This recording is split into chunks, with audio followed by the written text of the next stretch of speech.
de que cuando dejan de estar con el gobierno de Aznar, cobran de FAES de la fundación que fundó precisamente José María Aznar. Esto es del despacho económico. María. Sí, Jesús, los vínculos en equipo económico eran fuertes. Tanto el ministro como sus socios del despacho recibieron pagos de FAES. La fundación presidida por Aznar, según las investigaciones, pagó a 8 de los investigados en esta trama, la mayoría vinculados al despacho de Montoro, a equipo económico. El informe de la investigación no explica cuál fue el importe de los pagos y tampoco el motivo, pero lo que sí se sabe es que tanto el exministro como sus colaboradores y dirigentes del despacho recibieron esos pagos tras perder sus puestos públicos, es decir, que conservaron su vínculo económico con el Partido Popular cuando Montoro ya salió de la Moncloa. Jesús. Y ojo a lo siguiente, Alberto Núñez Feijóo, porque elige para estar al frente de la economía en el partido a quien había estado de secretario de Estado con Montoro, Alberto Nadal. Hoy veíamos cómo, ojo, en OK Diario, publicaban que le preguntan a Tellado por esto y responde. ¿Qué pasará con este nombramiento? Nada tiene que ver Feijóo con el señor Montoro. ¿Alberto Nadal se incorporará como vicesecretario de Economía finalmente o no está en cuestión su nombramiento? ¿Vendrá en septiembre y se incorporará? Su nombramiento no está en cuestión. Él fue secretario de Estado de Energía y después de Presupuestos con Montoro. ¿Eso no va a afectar? No está siendo investigado por ninguna actuación judicial. Cuidado con esto. Elegido por Feijóo para estar al frente de la economía en el partido, era secretario de Estado con Montoro. Feijóo va a tener un problema con esto muy importante, porque como estamos sabiendo, el asunto de Montoro no es el asunto de Montoro, es el asunto de al menos una parte de la cúpula del Ministerio de Hacienda de aquel momento. Y el señor Nadal formaba parte del equipo más cercano de Cristóbal Montoro. Y acaban en estos momentos de incorporarlo a la dirección del Partido Popular en su reciente congreso como parte fundamental de su estrategia económica, de su equipo económico, aunque está dentro del partido, no formalizado. Por lo tanto, yo creo que esto va a ser un problema que va a tener Feijóo a la hora de justificar que está... Yo tengo mis serias dudas sobre eso, que ver con todo porque para que la gente también lo... Sí, pero fíjate, David, una cosa, que es que, o sea, incluso periodistas de medios conservadores le están preguntando, pero ¿de verdad se va a incorporar a ese Y tiene sentido la pregunta, porque claro, Nadal estaba dentro del paraguas de ese ministerio, pero es cierto que todos los cargos que están siendo investigados y que están imputados tenían un elemento común, que era su trascendencia o su ascendencia en equipo económico. No es el caso de Nadal, que los hermanos Nadal siempre han ido un tanto por libre dentro... Hay otro elemento común, que es que la policía patriótica no podría haber funcionado sin la Hacienda patriótica. Y hoy el Partido Popular está incorporando a personas que participaron de este equipo de la Hacienda patriótica. Y sin la Hacienda patriótica no habría habido persecución a políticos, a periodistas. Y eso ha pasado. Porque tú, Ernesto, cuando hablas de Hacienda patriótica, ¿a qué te refieres con ese concepto de Hacienda patriótica? En la época de Montoro. Bueno, me refiero a todo el uso de la información, evidentemente extraordinariamente sensible, que pasan por los ministerios de Hacienda, hoy mismo, también el ministerio de María Jesús Montero, por supuesto, y su utilización para fines contra los adversarios políticos. Eso es una cosa. En relación a Alberto Nadal, yo diré que él fue secretario de Estado de Energía en los años 2013 y 2016. La operación de las gasistas es de 2014. Justo en pleno mandato de La pregunta sería si esa operación del gas tiene que ver con su Secretaría de Energía o no. Lo digo porque son gases medicinales. Porque el juez investiga tentáculos del caso Montoro en Nerja con 5 empresas pantalla para el blanqueo de dinero. Antonio. Sí, Jesús, en esta investigación ya se está hablando de testaferros, también la compraventa de inmuebles y de sociedades supuestamente pantalla. Pues bien, habría 5 dentro de este cómputo de empresas supuestamente instrumentales que podrían haberse empleado para ocultar ingresos recibidos por equipo económico. Además, según apunta el diario .es, una de estas mercantiles, atención, estaría administrada por el exconcejal popular de Nerja, Bernardo Pozuelo. Claro, esto es importante, Ernesto, porque estamos hablando del uso de sociedades pantalla, que a fin de cuentas es una estrategia financiera para pagar menos impuestos, y la utilizaba precisamente quien luego se lo subía a la ciudadanía. Para pagar menos impuestos y para ocultar la titularidad. Es decir, estas actividades que se están investigando en este momento tienen en cuenta de que hay una gran cantidad de cuentas en el extranjero.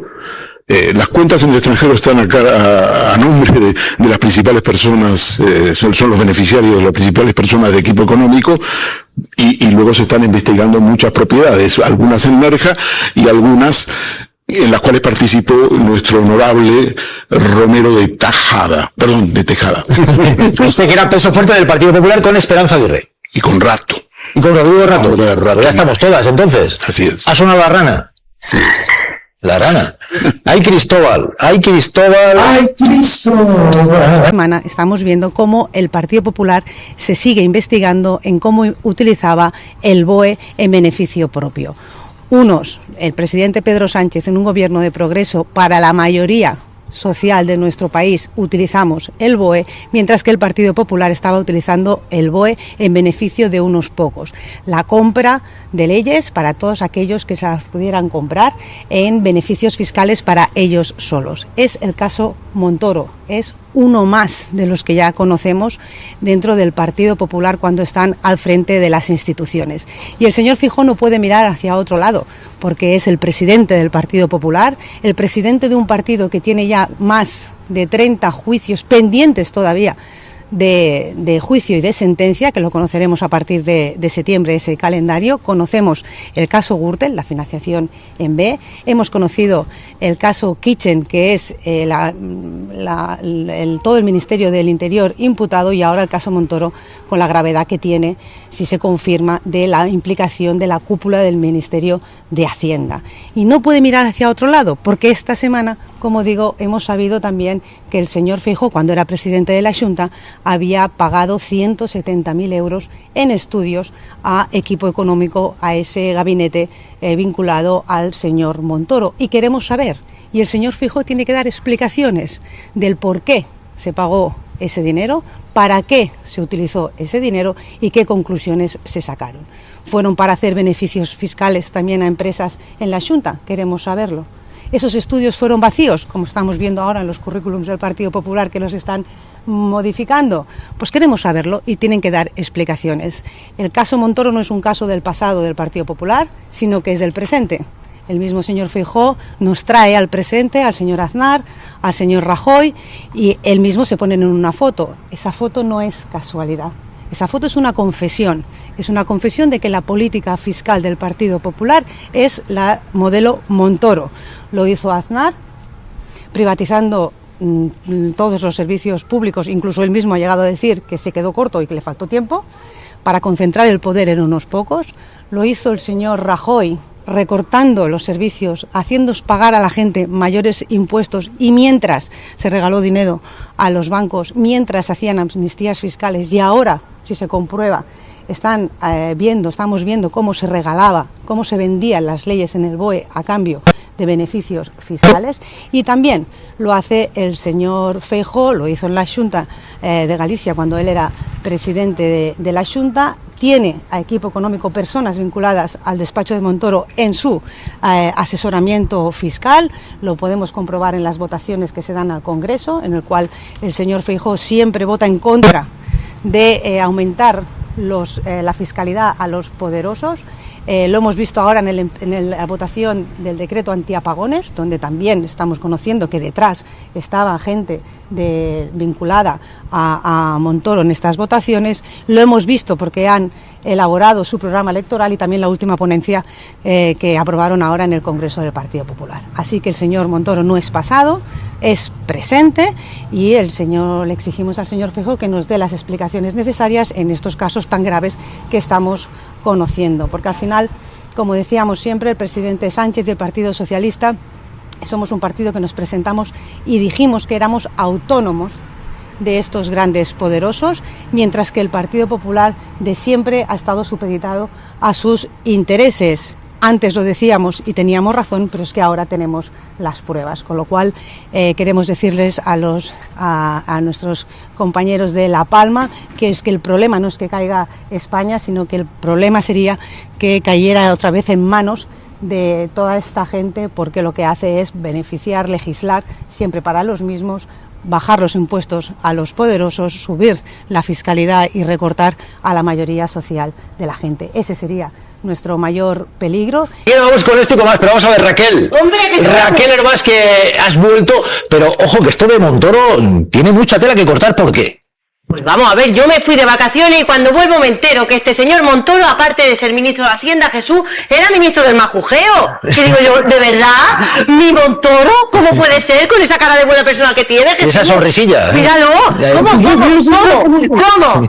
Que vamos, que este pobre hombre solo quería beneficiar a las gasísticas.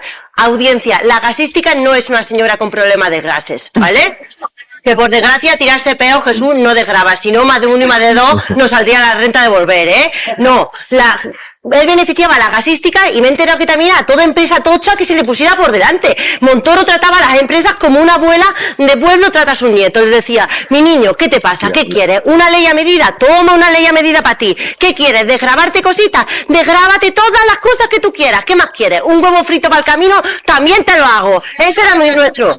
Amigo Montoro, yo cuando saltó la noticia dije, el PP y corrupción, nada nuevo, ¿sabes? Por aquí, nada, ya me lo sé. Pero Virgen Santa, cuando he visto la trama, tiene de todo, malversación, cohecho, fraude, tráfico de influencia, empresas pantallas, no le falta de nada, digo, un poco de gluten también, le falta la trama. Y ojo, lo tenía todo perfectamente planeado. Que por un lado Jesús, muy mal, me da rabia, me enfada, porque la corrupción está muy mal y bla, bla, bla, bla. Pero por otro lado, ¿no te flipa lo bien organizado que lo tenía todo? Vamos, que yo no soy capaz de mantener mi armario ordenado 2 semanas, Jesús, ¿eh?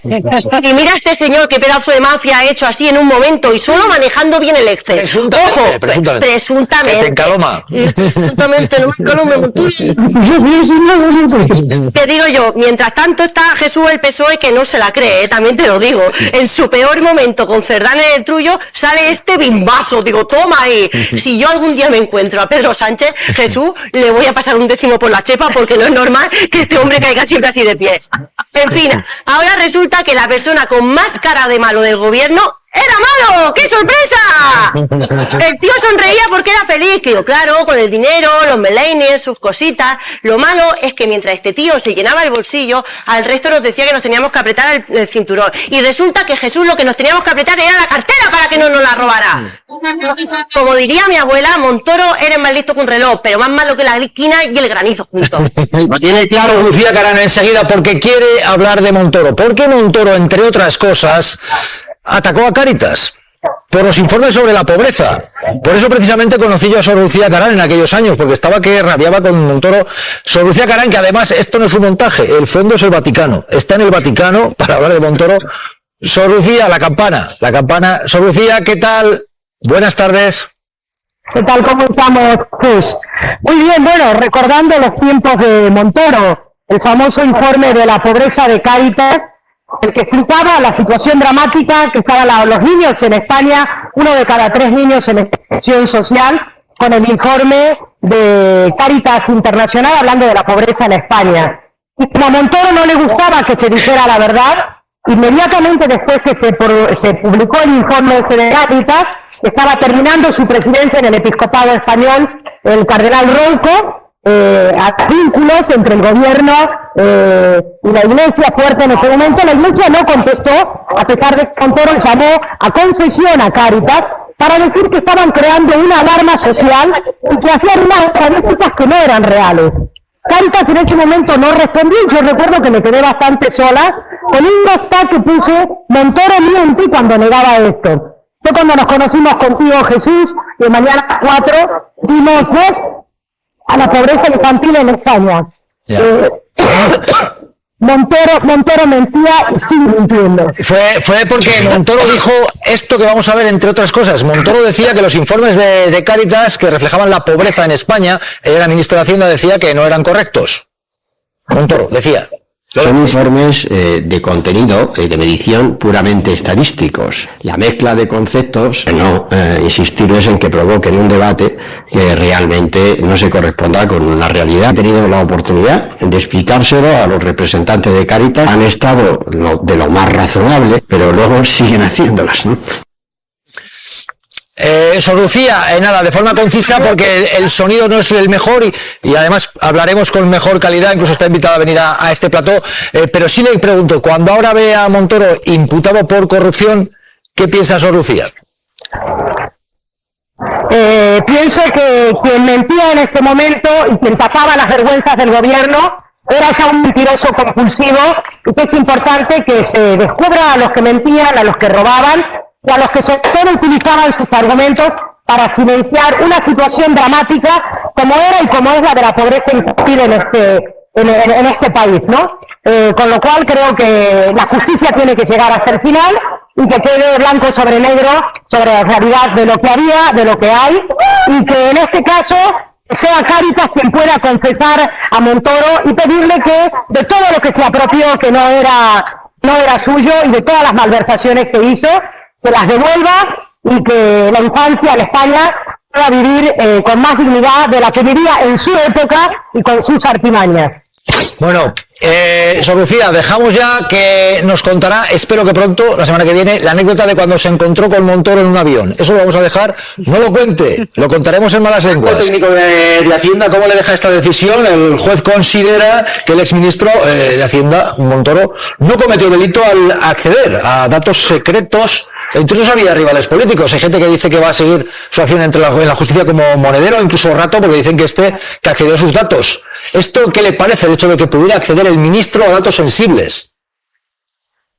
Buenas tardes. Esto es algo que nosotros venimos hace tiempo diciendo que es ilegal, que no se puede hacer, y de hecho nos ha sorprendido el auto, aunque es cierto que no analiza, digamos, en profundidad la cuestión.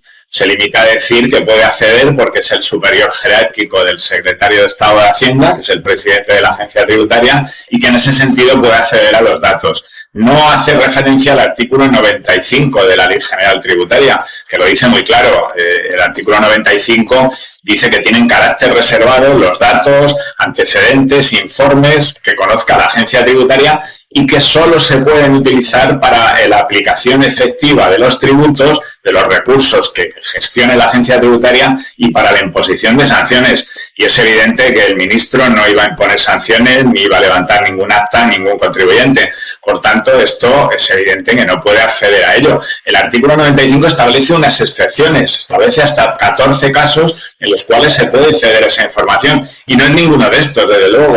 Es la información que se puede remitir a juzgados, a Fiscalía, a la Intervención General del Estado, desde luego no al ministro. Y una cosa muy importante, no todo el mundo que tiene el acceso material, no todos los funcionarios que tienen acceso material a la base de datos pueden acceder a cualquier dato. De hecho, hay un control exhaustivo por parte de la agencia tributaria del seguimiento de las entradas que hace cualquier funcionario. Y si no puedes justificar por qué has entrado y tienes un dato que no es de aplicación a los expedientes que tienes atribuidos, con los que estás trabajando, esto puede acabar muy mal, y de hecho acaba muy mal muchas veces. Hay una información reservada, se abre un expediente sancionador y la sanción es por infracción grave o muy grave que puede conllevar la separación del servicio y en todo caso una suspensión de empleo y sueldo de entre 3 meses y un día y 6 años. Esto no es ninguna broma y desde luego entendemos que en vía de recurso la audiencia provincial pues reformará o rechazará este argumento del juez, ¿no? Tremendo. Carlos Cruzado, técnico de Hacienda, gracias por esta aclaración, pero ya vemos que la justicia va por otro lado, veremos.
Diario.es publica además que intentaron dentro de su equipo cambiar una legislación para dar más cobertura a estas filtraciones de datos fiscales. Lo publica de hecho Pedro Águeda, que lo tengo aquí, así que puedes explicar cómo Montoro modificó la ley a su antojo para poder utilizar los datos. Bueno, lo intentaron, luego al final no lo hicieron. En 2015 se reformó la Ley General Tributaria y se ha encontrado entre los correos que la investigación obtuvo de Hacienda uno que incluye un borrador de esa reforma con un artículo que finalmente no se introdujo, pero que era muy llamativo y que decía que en el caso de que un contribuyente hablara mal de la agencia tributaria, se quejara de algo y afectase eso a su buen nombre, pues se podría estaba justificado. Se podría revelar los datos fiscales para desmentir el bulo, porque a lo mejor estaba defendiendo su situación fiscal, y de esos datos que son confidenciales y reservados, publicarlos. Y que la autorización para eso, la última palabra la tendría el ministro de Hacienda, que en este caso era Cristóbal Montoro. Es curioso que la hemeroteca en este caso demuestra que de alguna forma él siempre ha defendido que no señalaba a nadie y que él como ministro no podía tener esos datos. Mire, yo no puedo informar públicamente de ningún contribuyente de su situación tributaria. No lo he hecho nunca y no lo haré. En primer lugar, yo no puedo dar ninguna información sobre ningún contribuyente y nadie podrá decir, nunca me habrá escuchado en el sentido público tal. Yo no hablo ni hago valoraciones a ese respecto. Yo como ministro, yo no puedo hablar de contribuyentes concretos. Lo curioso de todo esto es que hemos visto hemeroteca en la que sí que señalaba, decía, a grupos políticos, a grupos de fútbol, a artistas, siempre con colectivos muy amplios, pero es curioso como él sí reconoce en una entrevista que, claro, como ministro tiene esa información. ¿Qué información tiene? Claro, es que mi obligación tener información, claro que es que me dedico a ello, o sea, es decir, entre mi gestión pública figura precisamente esta, ¿no? ¿Cómo puedo adoptar medidas tributarias? ¿Cómo puedo garantizar que si se ve que hay un delito podría denunciarlo? Es que, sí, pero es que este caso no es un delito. Pero ¿cómo no voy a conocerlo como ministro de Hacienda? Que legalmente no puedo. Eso está muy bien. Eso realmente me ha llegado al alma. Se veía absolutamente de todo. No. Es bochornoso y además cómo amenazaba entre líneas a los contribuyentes también. La pregunta es entonces si un ministro puede utilizar los datos de los contribuyentes. Yo creo que aquí, en estas declaraciones, Montoro es tramposo. Porque él tiene que tener una fotografía general de la situación. No conocer los datos concretos de una persona que además es un rival político o un enemigo suyo declarado, que es lo que se han demostrado en los correos. Aunque fueran compañeros de partido. A partir de aquí hay un debate jurídico interesantísimo, que ayer derivó en que el juez del caso ha decidido... Claro, por eso digo que ahora ha delimitado la causa y todas esas filtraciones se quedan fuera. Claro, y lo hace porque hubo un intenso debate en el seno de la Fiscalía Anticorrupción y al final hubo una votación en la Junta de Fiscales provocada por la fiscal del caso, que estaba enfrentada en este caso al fiscal jefe de Anticorrupción. Ganaron las tesis del fiscal jefe de Anticorrupción respecto a la interpretación de la ley, que dice que como ministro de Hacienda puede tener información de sus subordinados mientras eso no salga de allí y no pase a terceros. Pero claro, hay cosas muy llamativas. Por ejemplo, el compañero Javier Chicote publica información sobre Hacienda y justo en esos días hay correos electrónicos del equipo de Montoro a Montoro con la información fiscal del periodista. ¿Esto está amparado por su puesto en el Ministerio de Hacienda al frente del mismo de esa información que podría tener? Bueno, pues todavía hay partido. Los afectados van a recurrir a la audiencia provincial. Rato ya lo ha hecho, no va a ser el último. Lleva tiempo intentando, Vamos a ver cómo acaba esto. Maite. Antes, durante y